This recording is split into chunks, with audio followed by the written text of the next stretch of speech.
আচ্ছা, আজকে আমি ইউরোপের ইতিহাসের জন্য কিছু আলোচনা SSC PSC teacher recruitment exam উপলক্ষে আমি দিচ্ছি।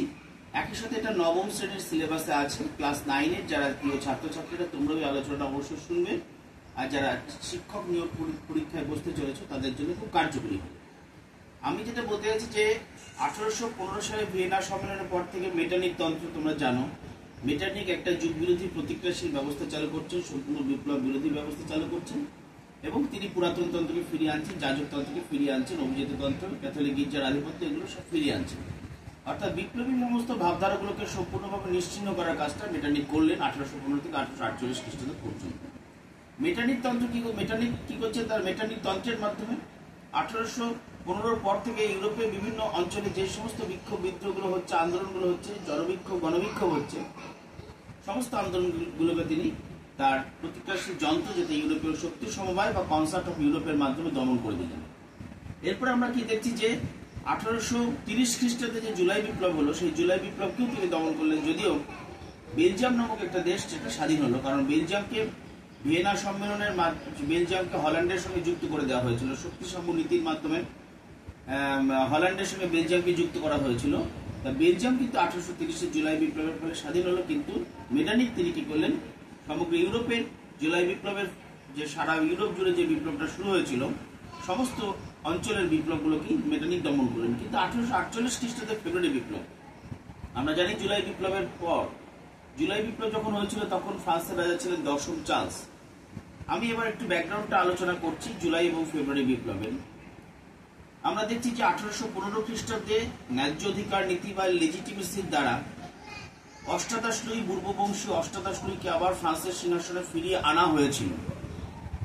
অষ্টাদশ লুই মোটামুটি একটা মধ্যপন্থী অবস্থান গ্রহণ করে চলেছিলেন।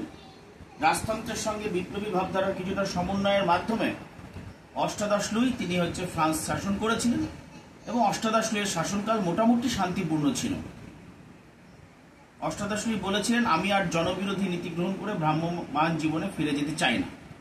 কিন্তু অষ্টাদশ লুইয়ের ভ্রাতা ডিউক অফ আর্টোয়েস তিনি অষ্টাদশ লুইয়ের মৃত্যুর পর ডিউক অফ আর্টোয়েস তিনি কি করছেন? তিনি ফ্রান্সের সিংহাসনে আসছেন বুর্ব বংশের রাজা হিসেবে। অষ্টাদশ লুইয়ের মৃত্যুর পর ডিউক অফ আর্টোয়েস বসছেন, তার নাম হচ্ছে 10ম চার্লস। এই 10ম চার্লস আবার সিংহাসনে বসে তিনি উগ্র রাজতান্ত্রিক পথে হাঁটছেন। তিনি উগ্র রাজতান্ত্রিক দলের নেতাই ছিলেন। ডিউক অফ আর্টোয়েস 10ম চার্লস তিনি নাম নিয়ে সিংহাসনে বসছেন।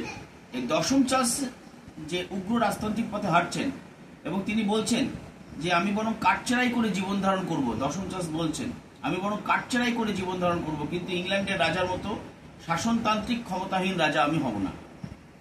অর্থাৎ তিনি রাজার ক্ষমতা, রাজতন্ত্রের ক্ষমতা, স্বৈরাচারী রাজতন্ত্রের ভূমিকায় ফিরিয়ে আনতে চাইছেন রাজতন্ত্রকে। অর্থাৎ বিপ্লবী ভাবধারার সঙ্গে কোনো রকম বোঝাপড়া না করে স্বৈরাচারী নিরঙ্কুশ রাজতন্ত্র প্রতিষ্ঠার কথা 10ম চার্লস ভাবছেন, যেটা আর 10ম চার্লসের সময় সম্ভব ছিল না, কারণ পরিস্থিতির অনেক বদল হয়েছে বিপ্লবের ফলে, বিপ্লবী ভাবধারার জাগরণের ফলে, মানুষের আশা-আকাঙ্ক্ষা বৃদ্ধির ফলে। কিন্তু 10ম চার্লস তিনি কি করলেন? জনগণের আশা আকাঙ্ক্ষাকে তোয়াক্কা না করেই তিনি তার প্রধানমন্ত্রী পলিগন্যাক, 10ম চার্লসের আরেকজন প্রতিক্রিয়াশীল প্রধানমন্ত্রী ছিলেন পলিগন্যাকের মাধ্যমে তিনি জনগণের মতামতকে উপেক্ষা করে নানা রকম স্বৈরাচারী অর্ডিন্যান্স জারির মাধ্যমে ভোটাধিকার সংকুচিত করে তিনি তার রাজ্য শাসন, দেশ শাসন করার চেষ্টা করতে লাগলেন। ফলে ব্যাপক জনবিক্ষোভ জুলাই মাসে শুরু হলো 1830 খ্রিস্টাব্দে। সেই জুলাই বিপ্লবের ধাক্কায় 10ম চার্লসের পূর্ব রাজতন্ত্রের পতন ঘটল, এবং 1830 খ্রিস্টাব্দে অর্লিয়েন্স বংশের রাজা লুই ফিলিপ তিনি ফ্রান্সের সিংহাসনে বসলেন। এই জুলাই বিপ্লবের ফলে ফ্রান্সের সিংহাসনে যে অর্লিয়েন্স বংশের রাজা লুই ফিলিপ সিংহাসনে বসলেন, এই ঘটনাটা জুলাই রাজতন্ত্র নামে পরিচিত। অর্থাৎ লুই ফিলিপের যে রাজতন্ত্র, যেহেতু জুলাই বিপ্লবের ফলে লুই ফিলিপ সিংহাসনে বসেছিলেন, এই জন্য লুই ফিলিপ প্রতিষ্ঠিত রাজতন্ত্র জুলাই রাজতন্ত্র নামে পরিচিত। এই জুলাই রাজতন্ত্র আমরা দেখছি কি যে 1830 থেকে 1848 খ্রিস্টাব্দ পর্যন্ত এই জুলাই রাজতন্ত্র ফ্রান্সের সিংহাসনে ছিল, এবং লুই ফিলিপ অর্লিয়েন্স বংশের রাজা হিসেবে তিনি শাসন চালিয়ে গিয়েছিলেন। লুই ফিলিপকে নাগরিক রাজা বলা হতো। এটা খুব ইম্পর্টেন্ট। নাগরিক রাজা কাকে বলা হতো? লুই ফিলিপকে বলা হতো, কারণ রাস্তায় তিনি সাধারণ মানুষের মতো ছাতা মাথায় দিয়ে তিনি হেঁটে চলে যেতেন। তার ঘরের ছেলে মেয়েদেরকে তিনি সরকারি স্কুলেই পড়াতেন। তার জীবনে, তার পারিবারিক জীবনে কোনো ঠাটবাট চাকচিক্য ছিল না। সাধারণ মানুষের মধ্যে জীবনযাপন করতে বলে তাকে নাগরিক রাজা বলা হতো। লুই ফিলিপ মোটামুটি ফ্রান্সে একটা শান্তিপূর্ণ ব্যবস্থা রেখে 1830 থেকে 1848 খ্রিস্টাব্দ পর্যন্ত রাজ্য শাসন করেছিলেন। কিন্তু লুই ফিলিপের শাসনটা ছিল হচ্ছে উঠে বুর্জোয়া বা উচ্চ বুর্জোয়াদের স্বার্থে। লুই ফিলিপের যে শাসন করে নীতি চালিয়েছিলেন সেটা হচ্ছে উচ্চ বুর্জোয়াদের স্বার্থে। ঠিক দশম চার্লস যেরকম অভিজাতদের ফিরিয়ে এনেছিলেন ক্ষমতায়, ক্যাথলিক গির্জা যাজকতন্ত্র ফিরিয়ে এনেছিলেন, জুলাই বিপ্লবের ফলে কি হলো, অভিজাততন্ত্র যাজকতন্ত্রের বিলোপ ঘটল, কিন্তু উচ্চ বুর্জোয়াদের রাজত্ব তৈরি হলো। অর্থাৎ একটা অভিজাততন্ত্রের বদলে বুর্জোয়াদের আধিপত্য লুই ফিলিপের শাসন ব্যবস্থায় প্রতিষ্ঠিত হয়েছিল। কিন্তু লুই ফিলিপের শাসনে বুর্জোয়াদের আধিপত্য প্রতিষ্ঠিত হলো ঠিক, অভিজাতদের ক্ষমতা কমলো, বুর্জোয়াদের আধিপত্য প্রতিষ্ঠিত হলো। কিন্তু এই উচ্চ বুর্জোয়াদের জন্য তিনি যে ব্যবস্থা করেছিলেন, তাদের জন্য অনেক কাজ করেছিলেন, কিন্তু শ্রমিক কৃষকের জন্য লুই ফিলিপ খুব একটা বেশি কাজ করতে পারেননি। ফলে শ্রমিক বিক্ষোভ তার রাজত্বকালে, কৃষক আন্দোলন, শ্রমিক বিক্ষোভ তার রাজত্বকালে শুরু হয়েছিল। এবং বিপ্লবের সময় কৃষক শ্রমিকরাও হচ্ছে 1848 খ্রিস্টাব্দের বিপ্লবে অংশগ্রহণ করেছিল। যদি আমরা জানি মোটামুটি 1848 খ্রিস্টাব্দের বিপ্লবকে অনেকে রিভলিউশন অফ ইন্টেলেকচুয়ালস বা বুদ্ধিজীবীদের বিপ্লব বলেছেন, নাগরিক বিপ্লব বলা হয়, কার্ল মার্কস সুন্দর বিপ্লব বা নাইস রিভলিউশন বলেছেন, আবার গ্রেনভিল অর্ধ বিপ্লব বলেছেন। কারণ এই বিপ্লবের ফলে যা যা প্রত্যাশা করা হয়েছিল বেশ কিছু সেটা পূরণ হলো, আর অর্ধেকটা পূরণ হয়নি। এরকম ফেব্রুয়ারি বিপ্লব সম্পর্কে অনেক কথা বলা হয়েছে। কিন্তু 1848 খ্রিস্টাব্দের ফেব্রুয়ারি বিপ্লবটা হচ্ছে 1848 খ্রিস্টাব্দ হচ্ছে বিপ্লবের বছর। এটা ঠিক যে ইউরোপের ইতিহাসে একটা দিক পরিবর্তন বা টার্নিং পয়েন্ট, কিন্তু ইউরোপ মোড় ঘুরতে ব্যর্থ হয়, এটা যেমন ঠিক। কিন্তু এটা ঠিক যে 1848 খ্রিস্টাব্দ হচ্ছে একটা বিপ্লবের বছর। বিপ্লবের বছর এই কারণেই যে মধ্য ইউরোপের প্রায় 15টা দেশে 1848 খ্রিস্টাব্দের বিপ্লবের ধাক্কায় অস্ট্রিয়ায় হ্যাসবার্গ সাম্রাজ্যের পতন ঘটছে শুধু না, অস্ট্রিয়া সাম্রাজ্যের পতন ঘটছে শুধু না, রাজা ঠেকে যাচ্ছেন, কিন্তু মেটার্নিক তিনি স্বৈরাচারী শাসন চালাচ্ছেন। এমনকি তার বাসভবন আক্রান্ত হচ্ছে মেটার্নিক, তিনি ইংল্যান্ডে আশ্রয় নিতে বাধ্য হচ্ছেন। অর্থাৎ মেটার্নিক তন্ত্রের পতন ঘটছে ফেব্রুয়ারি বিপ্লবে ধাক্কা। যে মেটার্নিক তন্ত্র প্রতিক্রিয়াশীল ব্যবস্থা, যুগ বিরোধী ব্যবস্থা, ঘড়ির কাঁটার বিপরীত দিকে চালিয়ে যাওয়া ব্যবস্থা চালিয়ে গেছিলেন, ইতিহাসের গতির বিপরীত দিকে যে মেটার্নিক তন্ত্র জোর করে ইতিহাসের গতির বিপরীত দিকে চলছিলেন, 1830-এর বিপ্লবকে দমন করেছিলেন তিনি, কিন্তু আর 1848-এর ফেব্রুয়ারি বিপ্লবকে দমন করতে পারলেন না। 1848-এর ফেব্রুয়ারি বিপ্লবের ধাক্কায় মেটার্নিক তন্ত্রের পতন ঘটল। মেটার্নিক গণতান্ত্রিক ইংল্যান্ডে গিয়ে আশ্রয় নিলেন, রাজা আছেন কিন্তু গণতান্ত্রিক চেতনা সম্পন্ন ইংল্যান্ডে গিয়ে মেটার্নিক আশ্রয় নিলেন। আমরা দেখলাম 1848 খ্রিস্টাব্দের ফেব্রুয়ারি বিপ্লবের ধাক্কায় গোটা ইউরোপ জুড়ে বিপ্লব হলো, ইউরোপের 15টা দেশ কেঁপে উঠল। এবং 1848 খ্রিস্টাব্দে এই কারণেই হচ্ছে বিপ্লবের বছর বলা হচ্ছে। 1848 খ্রিস্টাব্দে বিপ্লবের ধাক্কা শুধু অস্ট্রিয়াতে পরিবর্তন হয়েছে নয়, হাঙ্গেরিতে লুই কসুত, তিনি হাঙ্গেরির ন্যাসিরি নামে পরিচিত, চেক অঞ্চলে চেকরাও আন্দোলন করলো, হাঙ্গেরিরাও আন্দোলন করলো, সর্বত্র ইউরোপের সর্বত্র আন্দোলন হলো, জার্মানির বিভিন্ন রাজ্যে আন্দোলন হলো। জার্মানিতে ফ্রাঙ্কফুর্ট পার্লামেন্ট 1848-এ গঠিত হলো। 1848 খ্রিস্টাব্দে জার্মানিতে ফ্রাঙ্কফুর্ট পার্লামেন্ট গঠিত হয়েছিল জার্মানির ঐক্যকে লক্ষ্য রেখে, ঐক্যের জন্য।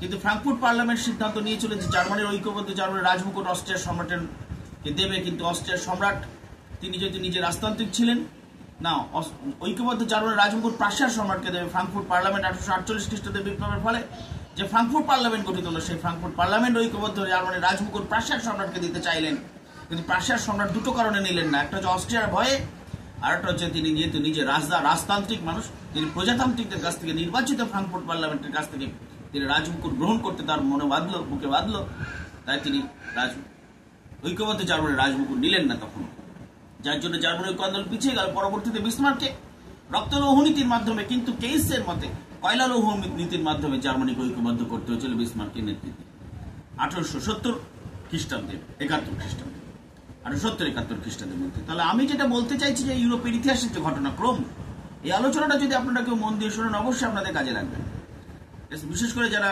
টিচার রিক্রুটমেন্ট এক্সাম দেবেন। আমার আলোচনার এখন এই মুহূর্তে বিষয় হচ্ছে যে একদম আমি 1914 খ্রিস্টাব্দ প্রথম বিশ্বযুদ্ধ পর্যন্ত আলোচনাকে টানতে চাইছি। তাহলে আমরা দেখছি যে 1848-এর ফেব্রুয়ারি বিপ্লবের ধাক্কায় সমগ্র ইউরোপ জুড়ে যে ব্যাপক আন্দোলন হলো, মেটার্নিক তন্ত্রের পতন ঘটলো, অবশ্যই ফ্রান্সের অভ্যন্তরে লুই ফিলিপের পতন ঘটলো, এবং প্রজাতান্ত্রিক সরকার লা মার্টিনের নেতৃত্বে অ্যাডলফ থিয়ার্স, লা মার্টিন, লুই ব্লাঙ্ক, অর্থাৎ 1848 খ্রিস্টাব্দে যে বিপ্লবটা হচ্ছে ফ্রান্সের মাটিতে যে বিপ্লব হচ্ছে, এই ফ্রান্সের প্রজাতান্ত্রিক এবং সমাজতন্ত্রীরা ঐক্যবদ্ধভাবে তারা বিপ্লব করছে। লা মার্টিন, থিয়ার্স এবং লুই ব্লাঙ্ক, লা মার্টিন থিয়ার্স প্রজাতান্ত্রিক দলের নেতা ছিলেন, আর লুই ব্লাঙ্ক সমাজতন্ত্রী দলের নেতা ছিলেন। লা মার্টিন, থিয়ার্স এবং লুই ব্লাঙ্ক এরা ঐক্যবদ্ধভাবে প্রজাতান্ত্রিক ও সমাজতন্ত্রীরা বিপ্লব করে ফ্রান্সের লুই ফিলিপের রাজতন্ত্রের অর্লিয়াস রাজবংশের অবসান ঘটিয়ে একটা প্রজাতান্ত্রিক শাসন ব্যবস্থা প্রতিষ্ঠা করছে। অর্থাৎ এটা হচ্ছে ফ্রান্সে 1848 খ্রিস্টাব্দে দ্বিতীয় প্রজাতন্ত্র প্রতিষ্ঠিত হচ্ছে। কিন্তু আমরা জানি যে লুই ফিলিপের রাজত্বকালে বিপ্লবটা কেন হলো, সেটা যদি আমরা দেখি যে লুই ফিলিপের সরকারকে অনেকে পছন্দ করছিল, অনেকগুলো পরস্পর বিরোধী দল তখন ফ্রান্সে তৈরি হয়ে গিয়েছিল। এই পরস্পর বিরোধী দল হচ্ছে যেমন ন্যায্য অধিকারবাদী অর্থাৎ লেজিটিমিস্ট একটা পার্টি ছিল, একটা ছিল বোনাপার্টিস্ট পার্টি, নেপোলিয়ন বোনাপার্টের যে দল, নেপোলিয়ন বোনাপার্টের মানসিকতায় গড়ে ওঠা যে দল। এই নেপোলিয়ন বোনাপার্টের বা বোনাপার্টিস্ট দল আবার লুই নেপোলিয়ন মানে নেপোলিয়নের ভ্রাতুষ্পুত্রকে তারা সিংহাসনে দেখতে চাইছিল। আর বোনাপার্টিস্ট দল যেমন দেখতে চাইছিল নেপোলিয়নের বোনাপার্টের কাউকে সিংহাসনে দেখতে চাইছিল, একই রকম ভাবে ন্যায্য অধিকারবাদী যে দল তারা আবার দেখতে চাইছিল ওই বুর্বো রাজবংশের কাউকে সিংহাসনে দেখতে চাইছিল। আর লুই ফিলিপের সময়কালে এই যে যারা প্রজাতান্ত্রিক সমাজতান্ত্রিক দল তারা প্রজাতন্ত্র প্রতিষ্ঠা করতে চাইছিল, লা মার্টিথিয়াস। আর সমাজতান্ত্রিক দল চাইছিল শ্রমিক কৃষকের স্বার্থে এমন একটা সরকার হবে যারা শ্রমিক কৃষকের স্বার্থে কাজ করবে। কারণ লুই ফিলিপ উচ্চ বুর্জোয়া বা হুটে বুর্জোয়াদের স্বার্থে কাজ করতে গিয়ে শ্রমিক কৃষকদের স্বার্থে বিশেষ কোনো কাজ করেননি। অন্যদিকে বোনাপার্টিস্ট দলের একটা অভিযোগ ছিল যে লুই ফিলিপ তার দুর্বল নিষ্ক্রিয় বৈদেশিক নীতি সেটাকে তারা পছন্দ করছিল না। অর্থাৎ বোনাপার্টিস্ট দল তারা গৌরব, নেপোলিয়ন বোনাপার্ট যেমন তাদেরকে গৌরবের স্বাদ দিয়েছিলেন, সে বোনাপার্টিস্ট দল সেই গৌরবের স্বাদ পেতে চাইছিলেন লুই ফিলিপের নিষ্ক্রিয় দুর্বল বৈদেশিক নীতি, যুদ্ধ পরিহার করে চলার যে নীতি, যুদ্ধকে এড়িয়ে চলার যে নীতি, এটাকে বোনাপার্টিস্ট দল মন্ত্রী মেনে নিতে পারছিল না। এই কারণে ফ্রান্সের অভ্যন্তরে ব্যাপক ক্ষোভ বিক্ষোভ তৈরি হয় এবং পরস্পর বিরোধী রাজনৈতিক দলগুলো, সমস্ত রাজনৈতিক দলই লুই ফিলিপের শাসনের বিরুদ্ধে ছিল, আন্দোলন করতে থাকে। এবং আমরা দেখলাম যে শেষমেশ প্রজাতান্ত্রিক সমাজতান্ত্রিক ঐক্যবদ্ধ হয়ে লুই ফিলিপের রাজতন্ত্রের পতন ঘটালো, দ্বিতীয় প্রজাতন্ত্র প্রতিষ্ঠিত হলো ফ্রান্সের মাটিতে 1848 খ্রিস্টাব্দে বিপ্লবের ফলে। কিন্তু দ্বিতীয় প্রজাতান্ত্রিক সরকারের সংবিধানের সুযোগ নিয়ে লুই নেপোলিয়ন অর্থাৎ নেপোলিয়ন বোনাপার্টের ভ্রাতুষ্পুত্র তিনি নির্বাচিত হয়ে আসলেন ফ্রান্সে। নির্বাচিত হয়ে রাষ্ট্রপতি নির্বাচিত হয়ে এসে তিনি আবার কি করলেন, দ্বিতীয় সাম্রাজ্য 1852 খ্রিস্টাব্দে তিনি প্রতিষ্ঠা করলেন, যিনি তৃতীয় নেপোলিয়ন বা লুই নেপোলিয়ন 1852 খ্রিস্টাব্দে তিনি দ্বিতীয় সাম্রাজ্য প্রতিষ্ঠা করলেন ফ্রান্সের মাটিতে। এরপর থেকে শুরু হলো তৃতীয় নেপোলিয়নের রাজত্বকাল। লুই ফিলিপের আমলে ফ্রান্সের শিল্পায়নের চেষ্টা হয়েছিল, তৃতীয় নেপোলিয়নের আমলে ব্যাপকভাবে হচ্ছে আমরা দেখব যে ফ্রান্সের শিল্পায়নের ব্যাপক প্রচেষ্টা হয়েছিল। বিভিন্ন রকমের ব্যাংক প্রতিষ্ঠার মাধ্যমে, আধুনিকীকরণের মাধ্যমে, বিভিন্ন নির্মাণ কাজকে শক্তিশালী করে পরিবহনের ক্ষেত্রে যুগান্তর ঘটিয়ে শিল্প ক্ষেত্রে উন্নতি করার চেষ্টা তৃতীয় নেপোলিয়ন করেছিলেন ফ্রান্সে। কিন্তু ফ্রান্সে ঘন ঘন বিপ্লব হওয়ার কারণে, ফ্রান্সের নৈরাজ্য অশান্তি বিপ্লবের পরিস্থিতির জন্য ফ্রান্স শিল্প বিপ্লব করতে পারেনি। রাজনৈতিক স্থিতিশীলতার শান্তি যেহেতু ইংল্যান্ডে ছিল, তাই ইংল্যান্ডে প্রথম শিল্প বিপ্লব হয়েছিল, আমরা এগুলো জানি। কিন্তু যে বিষয়টা আমি এখন বলতে চাইছি, 1871 খ্রিস্টাব্দে, এরপরে আমরা যাচ্ছি 1848 হয়ে যাওয়ার পর 1871 খ্রিস্টাব্দ পর্যন্ত আমরা তৃতীয় নেপোলিয়নকে, 1870 খ্রিস্টাব্দ পর্যন্ত আমরা তৃতীয় নেপোলিয়নকে দেখব। সেডানের যুদ্ধে তৃতীয় নেপোলিয়ন পরাস্ত হবে বিসমার্কের কাছে, তৃতীয় নেপোলিয়নের রাজত্ব শেষ হবে। আমরা দেখছি যে ইতিমধ্যে কিন্তু আমরা দেখছি যে ছোট দূর দিতে এসে শোনা একটু বলতো মাকে। আমরা যেটা দেখছি যে ইংল্যান্ডের পরিস্থিতি এই সময়তে, ইংল্যান্ড কিন্তু ইউরোপীয় রাজনীতি থেকে অনেকটা বেশি যুক্ত না থেকে তারা ব্যবসা বাণিজ্য, সারা পৃথিবী জুড়ে ব্যবসা বাণিজ্যকে একটা খুব গুরুত্ব দিয়ে হচ্ছে তারা কাজ করছিল। আমি এখন যেটা বলতে চাইছি সেটা হচ্ছে এই সময়কালের মধ্যে ইটালি এবং জার্মানির একটা ইউনিফিকেশন মুভমেন্ট শুরু হচ্ছে। ইটালি এবং জার্মানির আন্দোলন, ঐক্য আন্দোলন। কারণ মেটারনিক একটা সময় বলেছিল ইটালিতে প্রদেশের বিরুদ্ধে, মানুষের বিরুদ্ধে, পরিবারের বিরুদ্ধে, গ্রামের বিরুদ্ধে। ইটালি একটি ভৌগোলিক সংঘমাত্র, Italy is nothing but a geographical expression. এটা মেটারনিক বলেছিলেন, Italy is nothing but a geographical expression. Metternich ছিলেন স্বৈরতান্ত্রী মানসিকতার মানুষ, তিনি এরকমই এটাকেই পছন্দ করতেন যে মানুষের গন্ডগোল থাকবে আর সেই হিসেবে তার সাম্রাজ্যিক স্বার্থ সুরক্ষিত হবে। তাহলে মেটারনিক খুশি হয়ে বলেছে Italy is nothing but a geographical expression. কিন্তু আমরা দেখলাম যে ইটালিতে প্রথম ঐক্যের যে স্বাদ দিয়েছিল নেপোলিয়ন বোনাপার্ট ইটালিকে প্রথম দখল করে ইটালিদের মধ্যে একটা ঐক্যের স্বাদ দিয়েছিল, রাজতন্ত্রগুলোকে সরিয়ে দিয়ে সাম্রাজ্য শাসনের মধ্যে দিয়ে কোড নেপোলিয়নের মাধ্যমে, একই রকম আইন বিধি প্রবর্তনের মাধ্যমে প্রথম ইটালিতে ঐক্যের স্বাদ দিয়েছিল নেপোলিয়ন বোনাপার্ট। এর পরবর্তীতে আমরা দেখলাম নেপোলিয়ন বোনাপার্ট যখন বিপ্লবের সন্তান থেকে বিপ্লবে ধ্বংসকারী হয়ে গেল, তখন নেপোলিয়ন বোনাপার্টের বিরুদ্ধে হচ্ছে ইটালিরা আন্দোলন করতে গিয়ে আবার ঐক্যবদ্ধ হলেন। তাহলে নেপোলিয়ন বোনাপার্ট দুভাবে, একটা হচ্ছে পজিটিভলি, একটা নেগেটিভলি, দুভাবেই কিন্তু ইটালিয়াদেরকে ঐক্যবদ্ধ করার ক্ষেত্রে সাহায্য করেছিল। পজিটিভলি হচ্ছে তিনি বিপ্লবের সন্তান হিসেবে যখন তার ঈগল চিহ্নিত পতাকা নিয়ে তার সেনারা যখন ইটালি দখল করে ফেললো, তখন সেইখান থেকে পুরনো রাজতন্ত্রকে সরিয়ে দিয়ে তিনি সেখানে নিজের শাসন প্রতিষ্ঠা করে কোর্ট নেপোলিয়নের মাধ্যমে সমগ্র ইটালির রাজ্যগুলোতে একই রকম আইন শাসন করানোর ব্যবস্থার মধ্য দিয়ে তিনি ইটালীয়দেরকে ঐক্যের স্বাদ দিলেন। পরবর্তীতে যখন নেপোলিয়ন বোনাপার্ট বিপ্লবে ধ্বংসকারী হয়ে গেলেন, তখন নেপোলিয়ন বোনাপার্টের বিরুদ্ধে ইটালীয়রা আন্দোলন করতে গিয়ে আবার আরেকবার ঐক্যবদ্ধ হয়ে গেলেন। কিন্তু আমরা দেখছি যে ভিয়েনা সম্মেলনের মধ্য দিয়ে কিন্তু আমরা দেখলাম ইটালির ঐক্যে ধাক্কা খেলো। অর্থাৎ আশা ও হতাশার যুগ শুরু হলো 1815 থেকে 1848 খ্রিস্টাব্দে। একদিকে আশা, একদিকে হতাশা, আশাও যাচ্ছে হতাশাও হচ্ছে, মানুষ হতাশ হচ্ছে। 1815 থেকে 1848 খ্রিস্টাব্দে আশা হতাশার যুগ, কিন্তু ইটালীয়রা হচ্ছে হতাশ হয়নি। ইটালীয়রা তারা কি করেছে, তারা একটা সময় কার্বোনেটে আন্দোলন করেছে। জ্বলন্ত অঙ্গারবাহী অস্ট্রীয় সাম্রাজ্যের অধীনে থাকা যে সমস্ত অস্ট্রীয় প্রশাসকরা তারা দেখছে, অস্ট্রীয় শাসকরা দেখছে যে ইটালির যে লোকেরা তারা হচ্ছে এই গুপ্ত যারা এরা একটা ধর্মকর্ম করে, কিন্তু এই কার্বোনেটে ছিল একটা গুপ্ত বিপ্লবী সমিতি। অর্থাৎ অস্ট্রীয় সাম্রাজ্যের বিভিন্ন শাসকদের এবং বিদেশি যারা যারা ছিল ইটালির বিভিন্ন রাজ্যে, একমাত্র পিডমন্ট সার্ডিনিয়া ছিল ইটালির হচ্ছে বংশোদ্ভূত রাজা ছিল ভিক্টর ইমানুয়েল, একমাত্র পিডমন্ট সার্ডিনিয়ার রাজ্যে ছিল। আর বাকি সমস্ত ইটালির রাজ্যগুলোতে ছিল বিদেশি শক্তির আধিপত্য। এই বিদেশিদের ঐক্যকে হটিয়ে দিয়ে ইটালিকে ঐক্যবদ্ধ করার কাজটা ছিল কঠিন। কার্বোনেট আন্দোলনের মধ্য দিয়ে তার সূচনা হয়েছিল। কার্বোনেট আন্দোলন বিপ্লবী আন্দোলন, গুপ্ত হত্যা সন্ত্রাসের মধ্য দিয়ে কাজ করতে চেয়েছিল। ম্যাসিনি একটা সময় কার্বোনেট দলের সঙ্গে যুক্ত ছিলেন। কার্বোনেট আন্দোলন ব্যর্থতার পর ম্যাসিনি উপলব্ধি করেন যে গুপ্ত হত্যা সন্ত্রাসের মাধ্যমে এত বড় একটা দেশ ইটালিকে ঐক্যবদ্ধ করা যাবে না। তখন ম্যাসিনি যেটা করেন, তিনি ইয়ং ইটালি বা নব্য ইটালি দল গঠন করেন। তিনি বলেন যুবকদের জন্য যে তোমাদের একমাত্র লক্ষ্য হবে ঐক্যবদ্ধ ইটালি, কোনো খণ্ডিত আদর্শের জন্য তোমরা বিপ্লব করো না, সমগ্র ইটালি ঐক্যবদ্ধ ইটালির জন্য তোমরা বিপ্লব করো। ম্যাসিনি এটা বলেন। শহীদের রক্ত ঝরলে আদর্শের বীজ দ্রুত বপিত হয়, একথাও ম্যাসিনি বলেন। ম্যাসিনির ভাবাদর্শ, ম্যাসিনির ভাবনা চিন্তা, ম্যাসিনি প্রজাতান্ত্রিক মানুষ ছিলেন। ম্যাসিনি কোনো বৈদেশিক শক্তির সাহায্য নিতে চাননি। ম্যাসিনি কিন্তু ইটালীয় মানুষদের মধ্যে অনেকটা ঐক্যের মানসিকতা গঠন করে দিয়ে গেছিলেন। কিন্তু ম্যাসিনি ব্যর্থ হননি, কিন্তু পুরোপুরিও ম্যাসিনি সফল হননি, কিন্তু পুরোপুরিও ব্যর্থ হননি। আমরা দেখছি এরপরে আসে ক্যাভুর। ক্যাভুর খুব বাস্তববাদী রাজনীতিবিদ, তিনি রাজতান্ত্রিক মানসিকতা ছিলেন। তিনি পিডমন্ট সার্ডিনিয়ার রাজা অধীনেই ইটালিকে ঐক্যবদ্ধ হবে, ইটালি ঐক্যবদ্ধ হবে এটা তিনি মনে করতেন এবং এটা তিনি চাইতেন, সেই হিসাবে তিনি কাজ করেছিলেন। তিনি ইটালির ঐক্যবদ্ধ করার জন্য ইটালীয়দের সাথে সাথে বৈদেশিক শক্তির সাহায্য তিনি নিতে চেয়েছিলেন এবং নিয়েছিলেন। তিনি ক্রিমিয়ার যুদ্ধে যোগদান করেছিলেন ইঙ্গো ফরাসি পক্ষে রাশিয়ার বিপক্ষে গিয়ে, এবং প্যারিস শান্তি সম্মেলনে ক্রিমিয়ার ইটালির সমস্যাকে তিনি আন্তর্জাতিক সমস্যা রূপে উল্লেখ করেছিলেন।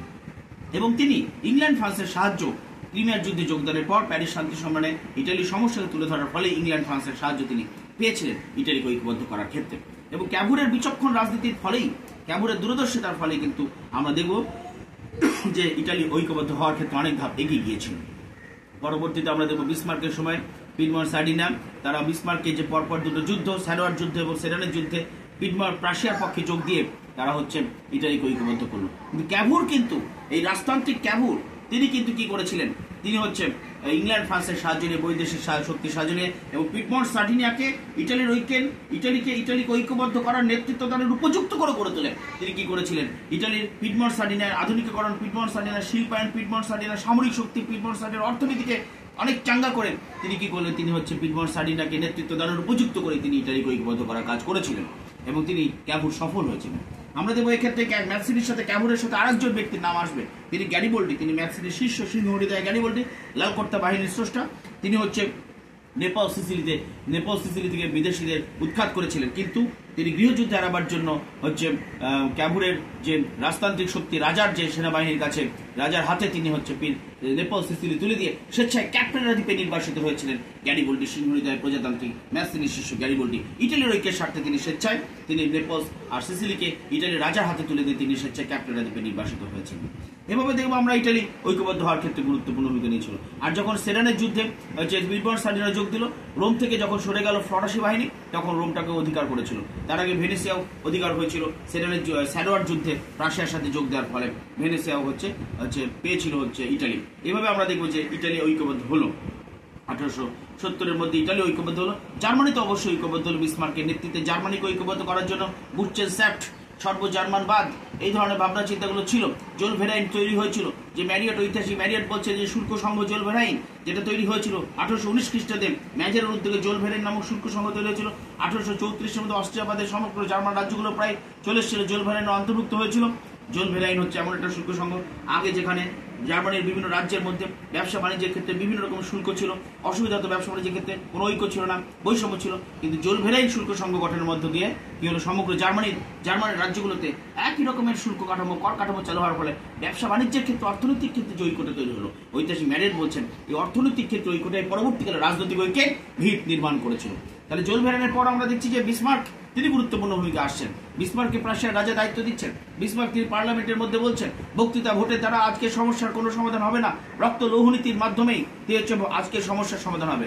অর্থাৎ বক্তৃতা, লেকচার্স, অরেশনস আর রেজলিউশনস এর মাধ্যমে কোনো সমস্যার সমাধান হবে না। এই জার্মানির সমস্যার সমাধান হবে রক্ত লৌহনীতি, ব্লাড অ্যান্ড আয়রন পলিসির মাধ্যমে, বিসমার্ক বলছেন। এবং বিসমার্ক তিনি কর ভার বৃদ্ধি করছেন, শুল্ক চাপাচ্ছেন, শুল্ক চাপিয়ে জার্মানির যে আমাদের প্রাশিয়া, যেটা আমরা দেখেছিলাম, প্রাশিয়ার সামরিক শক্তি বৃদ্ধি করছেন রাজার সম্পূর্ণ সাহায্য নিয়ে।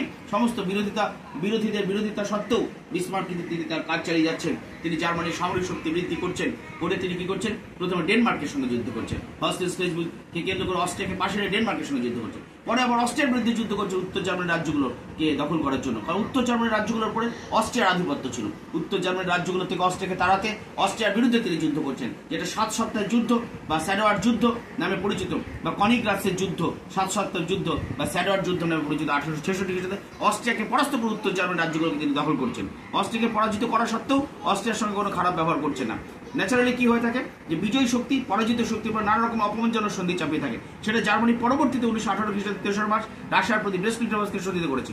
পরবর্তীতে আবার জার্মানি যখন প্রথম বিশ্বযুদ্ধে পরাজিত হয়েছে, ভার্সাই সন্ধিতে বিজয়ী মিত্রপক্ষ জার্মানির সাথে ভার্সাই সন্ধিতে একই রকম অপমানজনক সন্ধি চাপিয়েছে। কিন্তু বিসমার্ক খুব বুদ্ধিমান রাজনীতিবিদ ছিলেন, আর বিসমার্ক দেখলেন অস্ট্রিয়াকে পরাজিত করে তার প্রয়োজন ছিল অস্ট্রিয়াকে পরাজিত করা, উত্তর জার্মানির রাজ্যগুলোকে দখল করার জন্য তার প্রয়োজন ছিল অস্ট্রিয়াকে পরাজিত করা। তাই তিনি অস্ট্রিয়াকে পরাজিত করলেন। অস্ট্রিয়াকে পরাজিত করার পর তিনি কি করলেন, অস্ট্রিয়ার সঙ্গে ভালো সম্পর্ক করলেন, ভালো ব্যবহার করে অস্ট্রিয়াকেও কি করলেন, যাতে করে অস্ট্রিয়া ভবিষ্যতে তার বিরুদ্ধে শক্তি জোট না করতে যায়, সেই কারণে তিনি অস্ট্রিয়ার সঙ্গে ভালো সম্পর্ক করলেন, ভালো ব্যবহার করলেন।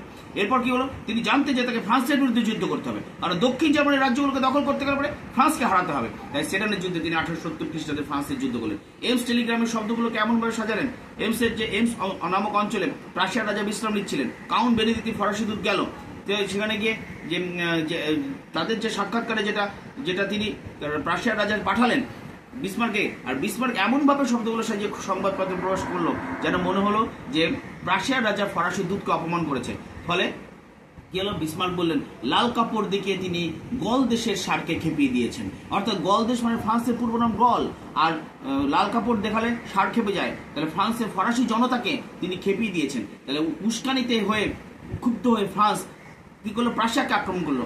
অর্থাৎ বিসমার্ক এটাই চাইছিলেন যে ক্ষুব্ধ হয়ে ফ্রান্স আক্রমণ করুক প্রাশিয়াকে, আর সেই সুযোগে তিনি আগে থেকে শক্তি বাড়িয়ে রেখেছিলেন এবং আটঘাট বেঁধে, কূটনৈতিক সম্পর্ক বেঁধে তিনি শক্তিজোট করে ফ্রান্সকে প্রায় নিঃসঙ্গ করে রাখার ব্যবস্থা করেছিলেন আগে থেকেই।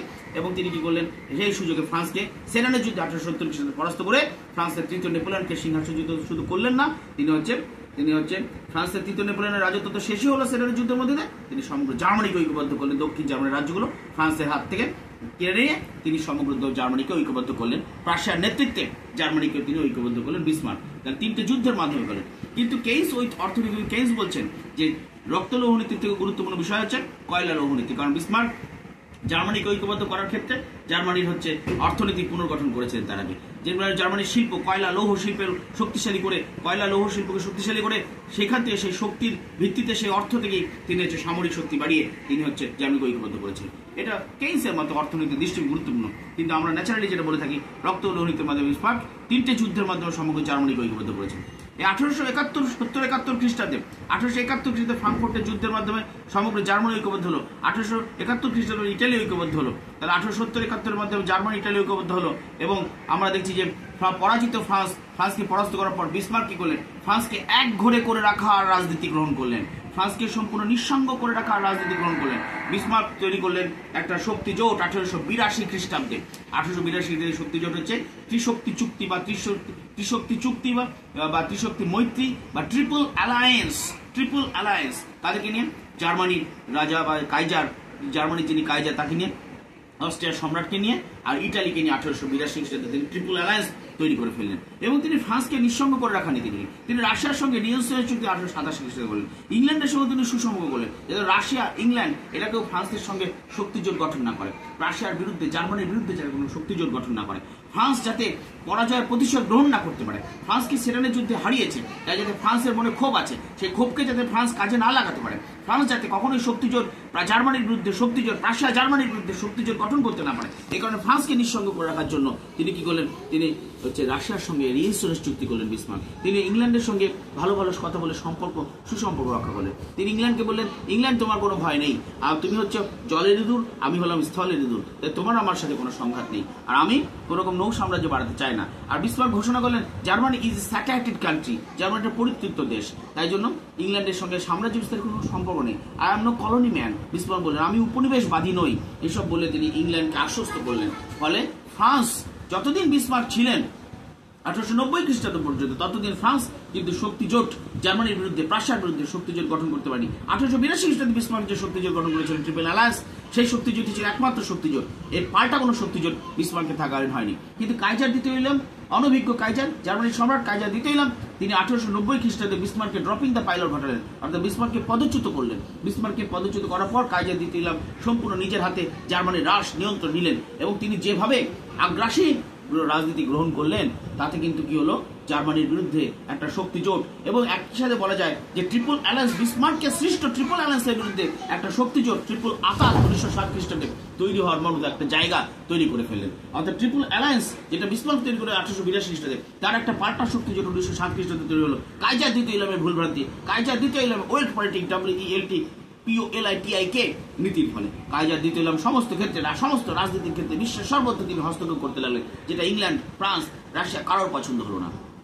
ফ্রান্সের মধ্যে তো জার্মানির বিরুদ্ধে খুব ছিল, কারণ সেরানের যুদ্ধে ফ্রান্স পরাস্ত হয়েছিল। ফ্রান্স মধুর প্রতিশোধ গ্রহণ করার অপেক্ষায় ছিল। বিসমার্কের কূটনীতির ফলে ফ্রান্স নিঃসঙ্গ হয়ে থেকেছিল। বিসমার্কের কূটনীতির ফলে ফ্রান্স এই মধুর প্রতিশোধ গ্রহণ করার সুযোগই পায়নি। কিন্তু বিসমার্কের পতন, ড্রপিং দ্য পাইলটের পর আমরা দেখছি যে কাইজার দ্বিতীয় ইলাম, অনভিজ্ঞ রাজা কাইজার দ্বিতীয় ইলামের আগ্রাসী কূটনীতি, আগ্রাসী নীতি, আগ্রাসী পররাষ্ট্রনীতির ফলে কি হলো, ফ্রান্স এই সুযোগটা এখন পেল এবং ফ্রান্স কি করলো, রাশিয়ার সঙ্গে তিনি কি করলো, চুক্তি করলো। তারপরে ফ্রান্স কি করলো, রাশিয়ার সঙ্গে চুক্তি করার পর তারপরে করলো হচ্ছে ইংল্যান্ডের সঙ্গে চুক্তি করলো। শেষমেশ 1907 খ্রিস্টাব্দে তৈরি হলো হচ্ছে 1907 খ্রিস্টাব্দে ট্রিপল আতাত বা ত্রিশক্তি, ট্রিপল আতাত বা ত্রিশক্তি আতাত তৈরি হয়ে গেল 1907 খ্রিস্টাব্দে। তাহলে প্রথম বিশ্বযুদ্ধ 1914 খ্রিস্টাব্দে হয়েছিল, তার আগে 1907 খ্রিস্টাব্দের মধ্যে, অর্থাৎ প্রথম বিশ্বযুদ্ধের 7 বছর আগে পৃথিবী পরস্পর দুটো শক্তি জোটে, পরস্পর বিরোধী দুটো শক্তি জোটে বিভক্ত হলো। এই দুটো শক্তি জোটের মধ্যে সন্দেহ, অবিশ্বাস, প্রতিযোগিতা, অস্ত্র বৃদ্ধির প্রতিযোগিতা, সাম্রাজ্য বিস্তারের প্রতিযোগিতা, এগুলো কিন্তু অবশ্যই প্রথম বিশ্বযুদ্ধের কারণ। আমি প্রথম কারণ 1914 পর্যন্ত আলোচনা এখন করলাম না, এর পরবর্তীতে আমি প্রথম বিশ্বযুদ্ধ সংক্রান্ত বিষয় আলোচনা করব। এই পর্যন্ত আমি আপাতত রাখলাম 1907 খ্রিস্টাব্দে ট্রিপল আতাত পর্যন্ত আমি আলোচনাটাকে আপাতত শেষ করছি। তাহলে আমার আলোচনা আজকে থাকলো মেটানিক তন্ত্র দিয়ে শুরু হয়ে, ভিয়েনা সম্মেলন মেটানিক তন্ত্র দিয়ে শুরু হয়ে আমরা দেখলাম ইটালির ঐক্য আন্দোলন এবং জার্মানির ঐক্য আন্দোলন হয়ে আমি শেষ করলাম হচ্ছে দুটো শক্তিজোট গঠন, অর্থাৎ প্রথম বিশ্বযুদ্ধের ব্যাকগ্রাউন্ড, প্রথম বিশ্বযুদ্ধের প্রেক্ষাপট পর্যন্ত আজকে আমি আমার মতো করে সহজভাবে আলোচনা করার চেষ্টা করলাম। অবশ্যই আপনারা আলোচনাটা শুনবেন, লাইক, সাবস্ক্রাইব, পজিটিভ কমেন্ট এবং শেয়ার করবেন। নমস্কার বন্ধুরা।